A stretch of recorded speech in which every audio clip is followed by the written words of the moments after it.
জলাবদ্ধতা নিরসনে মাঠে ৩ মন্ত্রী। চট্টগ্রামে খাল ড্রেনেজ ও চলমান প্রকল্প পরিদর্শনের দ্রুত বাস্তবায়নের তাগিদ। চট্টগ্রাম মহানগরীর দীর্ঘদিনের জলাবদ্ধতার সমস্যা নিরসনে মাঠ পর্যায়ে সক্রিয় তৎপরতা দেখা গেছে সরকারের উচ্চ পর্যায়ে।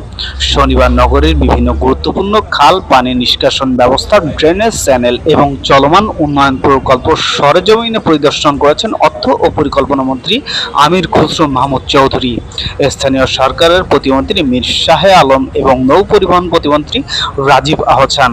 সংশ্লিষ্ট সূত্র জানায়, বর্ষা মৌসুমকে সামনে রেখে নগরবাসীর দীর্ঘদিনের দুর্ভোগ কমাতে চলমান প্রকল্পগুলোর বাস্তবায়ন, অগ্রগতি যাচাই এবং জলাবদ্ধতা নিরসনে কার্যকর উদ্যোগ নিশ্চিত করতে এই পরিদর্শনের আয়োজন করা হয়। সাম্প্রতিক বছরগুলোতে অল্প বৃষ্টিতেই নগরের বিভিন্ন সড়ক পানিতে তলিয়ে যাওয়ায় জনদুর্ভোগ চরম আকার ধারণ করেছে। এতে যান চলাচল, ব্যবসা বাণিজ্য, শিক্ষা কার্যক্রম এবং স্বাভাবিক জীবনযাপন মারাত্মকভাবে ব্যাহত হচ্ছে। শনিবার দুপুরে মন্ত্রীদের বহর নগরের বিভিন্ন জলাবদ্ধতা প্রবণ এলাকা ও খাল ঘুরে দেখেন। এ সময় তারা খাল পুনরুদ্ধার কার্যক্রম, পানি প্রবাহের প্রতিবন্ধকতা, ড্রেনেজ ব্যবস্থার সক্ষমতা এবং চলমান উন্নয়ন প্রকল্পগুলোর বাস্তব অবস্থা পর্যবেক্ষণ করেন।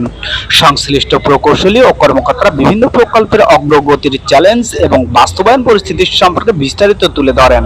পরিদর্শনের সময় বিভিন্ন এলাকায় খাল দখল, অপরিকল্পিত স্থাপনা নির্মাণ, আবর্জনা ও পলিথিন ফেলার পানি প্রবাহ বাধাগ্রস্ত করার বিষয়গুলো উঠে আসে।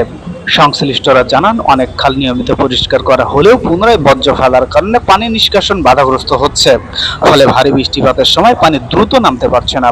পরিদর্শন শেষে সাংবাদিকদের সঙ্গে আলাপকালে অর্থ ও পরিকল্পনা মন্ত্রী আমির খসরু মাহমুদ চৌধুরী বলেন, চট্টগ্রাম দেশের অর্থনৈতিক প্রাণকেন্দ্র। এই নগরের সার্বিক কার্যক্রম ব্যাহত হলে তার প্রভাব জাতীয় অর্থনীতিতেও পড়ে। তাই জলাবদ্ধতা নিরসনে চলমান প্রকল্পগুলো দ্রুত ও কার্যকরভাবে বাস্তবায়নের কোনো বিকল্প নেই। তিনি বলেন, জলাবদ্ধতা শুধু মৌসুমী সমস্যা নয়, এটি সমন্বয় ও সুশাসনের বিষয়। খাল পুনরুদ্ধার, ড্রেনেজ ব্যবস্থার আধুনিকায়ন এবং পানি প্রবাহের পথ রক্ষা করতে হবে। সংশ্লিষ্ট সব সংস্থাকে একসঙ্গে কাজ করতে হবে।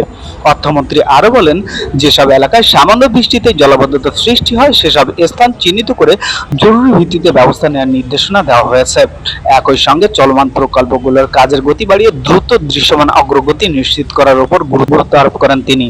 পরিদর্শনকালে সংশ্লিষ্ট কর্মকর্তারা জানান, নগরের বিভিন্ন খাল খনন, ড্রেন সংস্কার, পানি প্রবাহ সচল রাখা এবং অবৈধ দখল উচ্ছেদ কার্যক্রম চলমান রয়েছে। তবে কিছু এলাকায় ভূমি জটিলতা, অবৈধ দখল এবং সমন্বয় সংকটের কারণে প্রকল্প বাস্তবায়নে ধীরগতি দেখা দিয়েছে। বিশেষজ্ঞদের মতে, অবকাঠামো নির্মাণ করলেই জলাবদ্ধতার সমস্যার স্থায়ী সমাধান সম্ভব নয়। এর পাশাপাশি কার্যকর বর্জ্য ব্যবস্থাপনা, খাল সংরক্ষণ, পানি প্রবাহের স্বাভাবিক পথ রক্ষা এবং নাগরিক সচেতনতা নিশ্চিত করাও জরুরি। চট্টগ্রামবাসীর প্রত্যাশা, দীর্ঘদিনের আলোচিত জলাবদ্ধতা নিরসন প্রকল্পগুলো এবার বাস্তব অগ্রগতির রূপ নেবে এবং বর্ষা মৌসুমে নগরবাসীকে চরম দুর্ভোগ থেকে কিছুটা হলেও স্বস্তি দেবে। Khairul Basha, the financial post.